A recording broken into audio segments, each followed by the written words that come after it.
guys, it's Lizzie. Happy Sunday! I know you're watching this on Monday, but right now it's Sunday, and I just got back from a women's retreat with my church, and it was such a peaceful, amazing weekend. I actually lost my phone on Saturday afternoon, and I was like so calm and chill about it because I was like so in prayer and in scripture and in Christian community so much. I was just like so peaceful. I was like spiritual perspective, like nothing can get to me.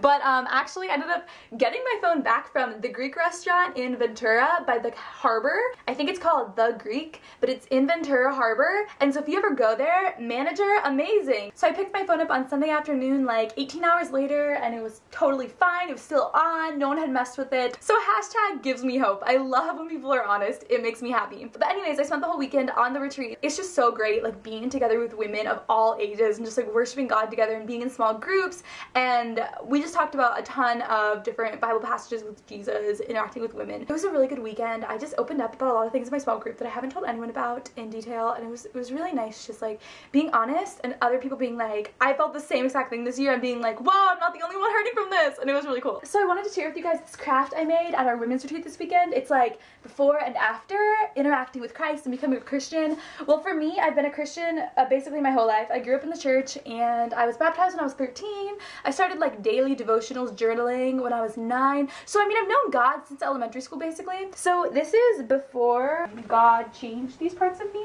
So I have on here awful at emotions because I'm naturally really bad at just like understanding the concept of like emotions and being hurt or hurting someone because I'm so analytical, logical. And then prideful, I'm like not prideful in the sense of like in Proverbs when it says prideful, but just thinking of myself as better than other people. That's been a problem my entire life.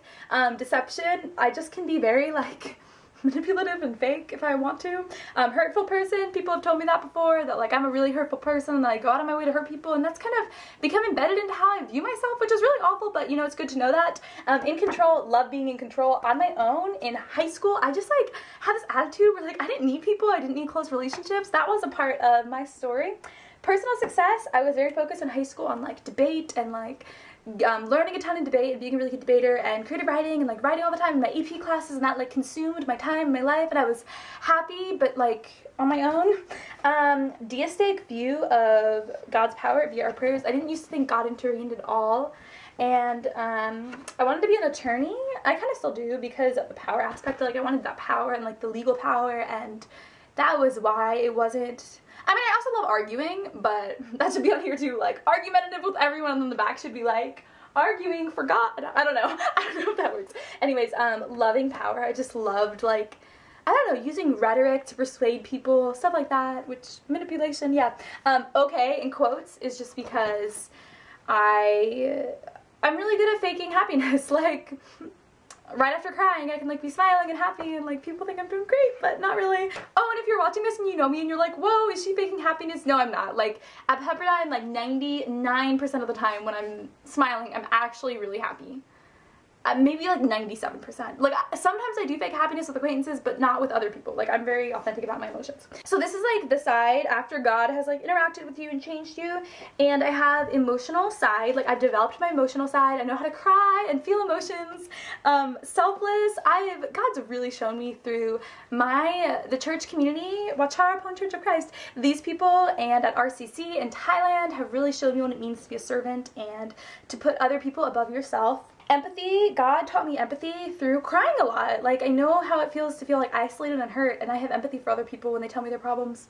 That's new. I need people. I'm in a place where like I need people, I love community. People are like, I center my life around like spending time with God and with people, and they're just like, relationships are everything to me now, which is so good. Koinonia is a Greek word for a Christian community of love and unity, and that's what I want my life to be now. Pepperdine just has changed me a ton. Peace!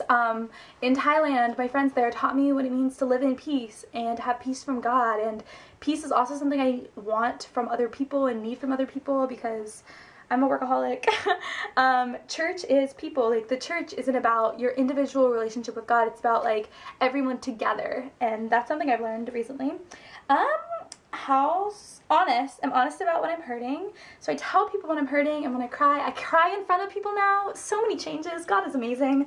I believe in intervention. I read this book called The Circle Maker, and also this girl named Liz, who was like my mentor, older sister figure at Pepperdine, but she's in Thailand now, serving God there, so she's amazing. But anyways, she taught me so much about prayer, and my prayer life is I pray for things to happen. I see God intervening, I don't see him intervening. I see the situations that he's intervened in, and it is so great, like giving God glory and just seeing his power work in the world. I don't need to understand all of God, which I am super, super philosophical, and I want to understand every single spiritual, theological paradox ever, and if I don't understand it, and if it's a paradox and seems logically contradictory, I'm like, I need to understand it, and that can almost become an idol, like trying to understand God before worshiping God. And so now I realize that I need to become comfortable with paradoxes, which I don't know. I'm writing a paper right now on a paradox, actually. The paradox of free will, for one of my classes, my philosophy of religion class.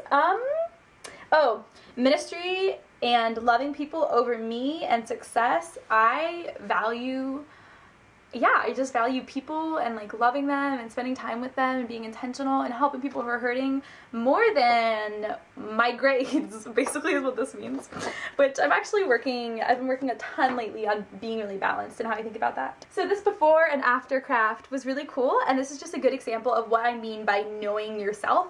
And something else that I really want to challenge you guys in is to just find depth in knowing yourself, not just like the surface level of like what you like to do, like that depth in understanding yourself when you're just like with yourself and thinking about you. Then when you go out and you're friends with other people, you're also going to have depth in those relationships. And I love you guys so much. Thank you for watching, and come back next Monday for a new video. This is the 3rd week in a row I've done the video every Monday thing and actually been sticking to my channel schedule, so yay! I'm so excited to make videos for you guys. Bye!